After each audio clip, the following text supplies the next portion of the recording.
Marriage is often described as a sacred bond, something built not just on vows, but on daily choices made in love, mutual respect, and the quiet, constant labor of care. That was the vision I carried with me when I married Lisa 6 years ago. I didn't walk into our union with illusions of perfection, but I did come in with wholehearted commitment. I worked hard to provide for us, made sure every bill was paid on time, and always put her comfort, her happiness, her needs above my own. For a while, it felt like we were building something meaningful. But as the years passed, the tenderness between us began to fray, slowly, in ways that were easy to dismiss at first. It began with subtle things, details so small they felt unimportant. The gentle kiss goodbye each morning vanished without a word, where once we had shared evenings over candlelit dinners or late-night drives. Those moments disappeared, replaced by tired routines and blank silences. At first, I told myself it was just stress.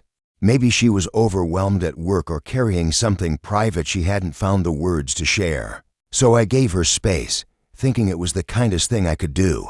Every time I asked how she was feeling, she'd brush it off with a quick, "I'm fine," never lifting her eyes from her phone. And even though those words were meant to reassure, deep down I could feel the distance growing, an emotional chasm opening between us that neither of us dared name. One evening, after drying the last dish and staring far too long at the sink, I walked into the living room, sat beside her on the couch, and looked at the woman who used to be the center of my world. "Lisa, we need to talk," I said gently. She didn't even look up, just a flat, bored. "About what?" I hesitated, then took a breath. "It's about us. You've grown distant. You hardly talk to me anymore, and when you do, it's like your mind is somewhere else. We haven't been intimate in months. You don't even look at me the same way."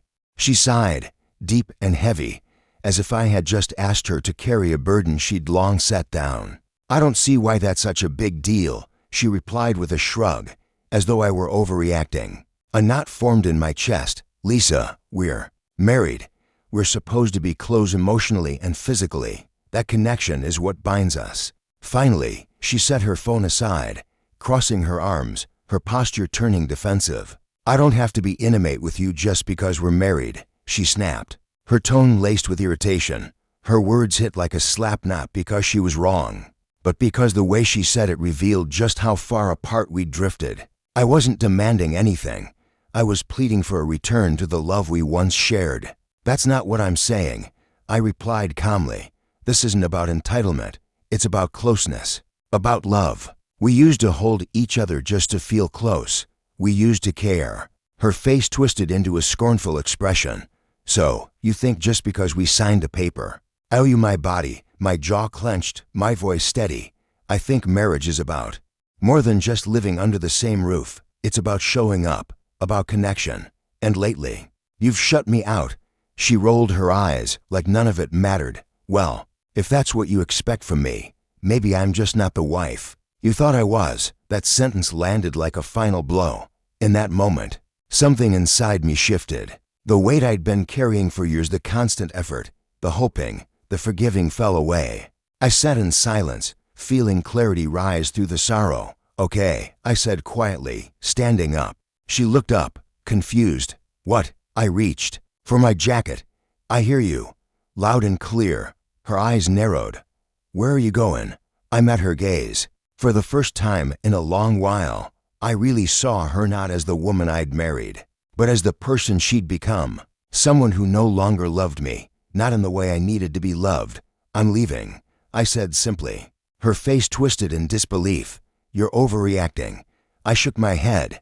"No, I've just finally had enough." She scoffed, but this time, it was tinged with something else, an uneasy realization.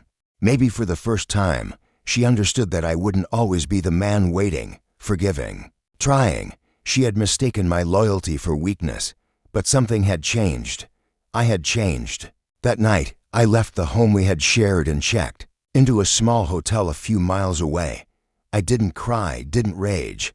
I just sat quietly, staring at the ceiling, trying to feel the weight of my decision. A part of me still believed she might call, might say something real.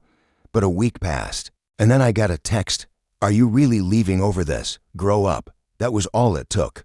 Her message confirmed what I had refused to admit for far too long. The depth of her disregard, the casual cruelty of her words, it was everything I needed to know. The very next morning, I contacted a lawyer and filed for divorce. At first, she didn't take it seriously. She thought I would come back, as I always had. But when the papers arrived, something in her cracked. She called me in tears, voice trembling with regret, asking for another chance. She promised change, said all the things I had once longed to hear, but I had already let her go. Because real love isn't about apologies that come too late. It's not about staying because of shared memories or fear of starting over. It's about effort, about choosing each other again and again. And she had stopped choosing me a long time ago. Looking back, walking away was the hardest, most necessary thing I've ever done. Marriage should never be a sentence of silent suffering. It should be a partnership where both people carry the weight together, where love is expressed through actions, not just promises. I had spent too long being the only one who cared enough to fight for it. Now, I know better. I know my worth, and I'll never again settle for being in a relationship where I feel like a ghost in my own life. I walked away not just from her, but from the version of myself that stayed quiet for too long, and in that silence, I found peace.